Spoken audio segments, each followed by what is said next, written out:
Assalamualaikum warahmatullahi wabarakatuh. Saya Jiwa Muhammad selaku analis kebijakan muda terkait di Koordinator Partisipasi Masyarakat dan Informasi Pembangunan Daerah, yang dalam hal ini juga menjadi mentor dari salah satu CPNS bernama Korea terkait dengan aktualisasi yang dilakukan oleh Korea. Secara prinsip kami sangat apresiasi di mana Korea telah menginisiasi untuk bisa lebih menstrukturkan informasi pembangunan daerah yang nantinya memang dapat dinikmati atau dimanfaatkan oleh seluruh masyarakat. Karena selama ini faktanya memang masyarakat masih cukup sulit untuk bisa membaca atau istilahnya memahami informasi-informasi pembangunan daerah yang disampaikan oleh pemerintah. Diharapkan memang kedepannya melalui aktualisasi yang dilakukan dan sekarang sudah berprogres ini, kedepannya masyarakat bisa lebih mudah untuk melihat terkait dengan progres pembangunan daerah. Terima kasih. Wassalamualaikum warahmatullahi wabarakatuh. Assalamualaikum warahmatullahi wabarakatuh. Saya Siti Nur Malasari dari Subdirektorat Pertanian dan Pangan SUPD 1. Saya ingin memberikan testimoni mengenai Sistem Informasi Pembangunan Daerah. Informasi pembangunan tematik dalam SIPD ini memudahkan Subdirektorat Urusan untuk mengetahui pagu anggaran. Sistem informasi pembangunan tematik yang terdapat dalam SIPD ini memudahkan Subdirektorat Pemangku Urusan dalam memperoleh informasi mengenai pagu anggaran, program prioritas, dan perkembangannya setiap tahun, baik nasional, provinsi, maupun kabupaten dan kota. Data-data tersebut dapat digunakan Subdit Urusan untuk menganalisis kinerja pemerintah daerah dalam bidang urusan.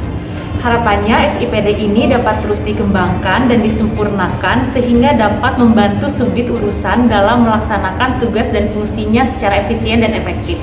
Perkenalkan, nama saya Mahardika Mulyadi Pamungkas, sebagai PNS di wilayah 1 Direktorat PIPD. Wilayah 1 ini mempunyai tugas kewenangan untuk melakukan pembinaan perencanaan evaluasi di wilayah Sumatera. Bagaimana kaitannya dengan SIPD? Menurut saya SIPD itu secara desainnya sangat baik dalam rangka mempermudah kami Dirjen Bina Bangda khususnya di Subdit Wilayah 1 untuk memantau bagaimana proses-proses perencanaan, pengendalian dan juga evaluasi setiap komponen pembangunan yang ada di wilayah Sumatera. Dan ini mempermudah ketika kita di Dirjen Bina Bangda itu harus memiliki tanggung jawab untuk memperhatikan 34 provinsi, dan kita di Sumatera itu dikewenangin untuk memperhatikan 10 provinsi, maka pasti kalau misalnya tidak menggunakan teknologi informasi maka sangat susah. Biasanya kalau sebelum adanya SIPD kami itu melakukan koordinasi hanya sebatas kegiatan-kegiatan secara manual, kita tatap muka, sharing, saling membicarakan untuk juga mengkoreksi mungkin beberapa proses-proses penyusunan dokumen rencana pembangunan daerah dalam tataran perencanaannya maupun pelaksanaan, bahkan pada saat evaluasi pelaksanaan nanti hasilnya. Tetapi dengan SIPD ini cara-cara seperti itu bisa diputus gitu, bisa lebih cepat gitu. Bahkan tidak lagi harus melalui kegiatan-kegiatan formal, tapi secara real time, secara langsung dimanapun kita bisa mengakses suatu perencanaan pembangunan daerah, dimulai dari penentuan pagunya, penyelesaian sebuah kegiatan, hingga nanti dilaksanakan seperti apa, itu bisa dilaksanakan atau dipantau dengan mudah melalui sistem informasi pembangunan daerah ini, pemerintah daerah ini. Hal lain yang perlu menjadi hal penting adalah SIPD ini kedepannya sebenarnya bukan saja digunakan untuk Kemendagri dalam melaksanakan tugas pembinaan atau pengawasan secara umumnya, tapi juga bisa digunakan oleh kementerian lembaga lain dalam rangka untuk mengawasi bagaimana keberlanjutan anggaran atau program kegiatan yang di daerahnya. Contohnya misalnya tahun ini terbitnya SE nomor 8 KPK, di mana KPK mengamanatkan bahwa setiap proses perencanaan pembangunan daerah itu harus masuk dalam satu sistem, dan sistem ini dikenal dengan SIPD. Dengan seperti ini maka sebenarnya KPK itu bisa sangat terbantu untuk mengawasi bagaimana perencanaan penganggaran yang ada di daerah, dan ini bisa sangat mengurangi tindak pidana korupsi yang memang menjadi tusi utama dari KPK sendiri.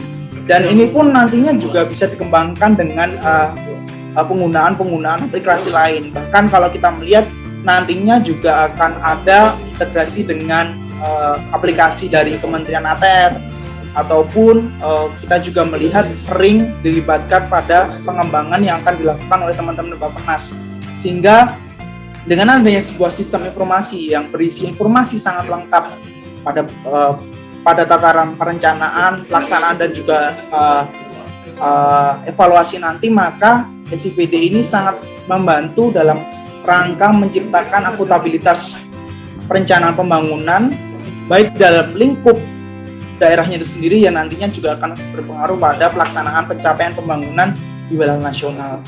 Dan di situ juga pula kalau kami sering menekankan kepada daerah bahwa perlu melakukan sinkronisasi, keselarasan juga proses perencanaannya, maka dengan adanya SPD ini kita bisa melihat sejauh apa sinkronisasi itu terjadi.